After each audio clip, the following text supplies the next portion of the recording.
The two stories that dropped after the Browns' tough loss left fans stunned. First, tensions boiled over on the sideline, even with a historic record being broken, and one player completely lost it. Then, an unexpected absence and a cryptic social media post added more fuel to the fire. The team seems to be going through some serious internal pressure, and all of this with the trade deadline just days away. And what happened with Myles Garrett is just the beginning. Myles Garrett hit his boiling point on Sunday, and you could see it plain as day on the Browns' sideline. Cleveland got smoked 32-13 by the Patriots up in Foxborough, and even though Garrett had a monster performance, racking up a ridiculous 5 sacks to break the franchise's single-game record, it wasn't even close. New England blew the doors open in the third quarter, outscoring the Browns 21-0, and from that point on, it was lights out. Late in the game, as the Patriots were bleeding the clock, Garrett got pulled from the final drive, and that's when the frustration exploded. On the sideline, he absolutely lost it. And honestly, you can't blame the guy.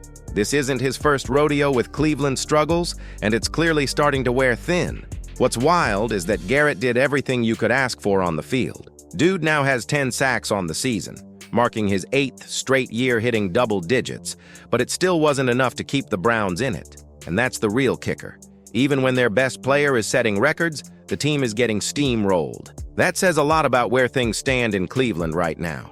Fans? They're not exactly showering him with sympathy. Some say he disappears in big games, but that wasn't the case this time. Garrett showed up, and it still didn't matter. That might be the most frustrating part of all.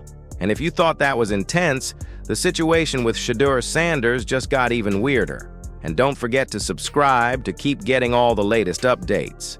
Things are getting real strange in Cleveland, and the spotlight's suddenly burning bright on a guy who hasn't even taken a regular season snap, Shedeur Sanders.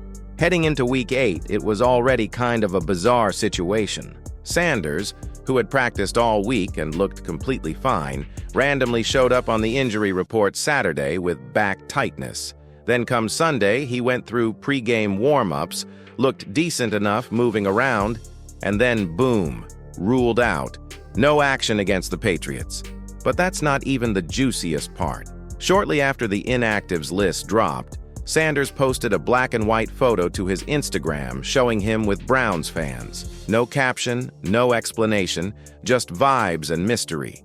And naturally, that sent Browns fans spiraling. The consensus? This might be his subtle "I'm outta here" moment. With the trade deadline creeping up on November 4th, the timing feels way too suspicious to ignore. Just 48 hours before the game, he was dancing at practice like nothing was wrong. Then suddenly he's injured, gets benched, and posts a farewell-style image. Yeah, fans are putting 2 and 2 together. Now, the Browns haven't said anything publicly that hints at a trade. In fact, all they've done is hype up Sanders, talking about how impressed they are with his growth and how it's only a matter of time before he gets his shot to start. But let's be honest, that's exactly the kind of language teams use when they're pumping up a player's value before shipping him off. With Dillon Gabriel still under center and other QB-hungry teams circling like vultures, don't be shocked if something goes down in the next few days. This might just be smoke, but it sure smells like fire. Even with Garrett playing like a beast, the team's sinking. And this Sanders drama smells like serious behind-the-scenes trouble. What do you think? Is he bailing or is it all smoke? Drop your take and subscribe so you don't miss any Browns bombshells.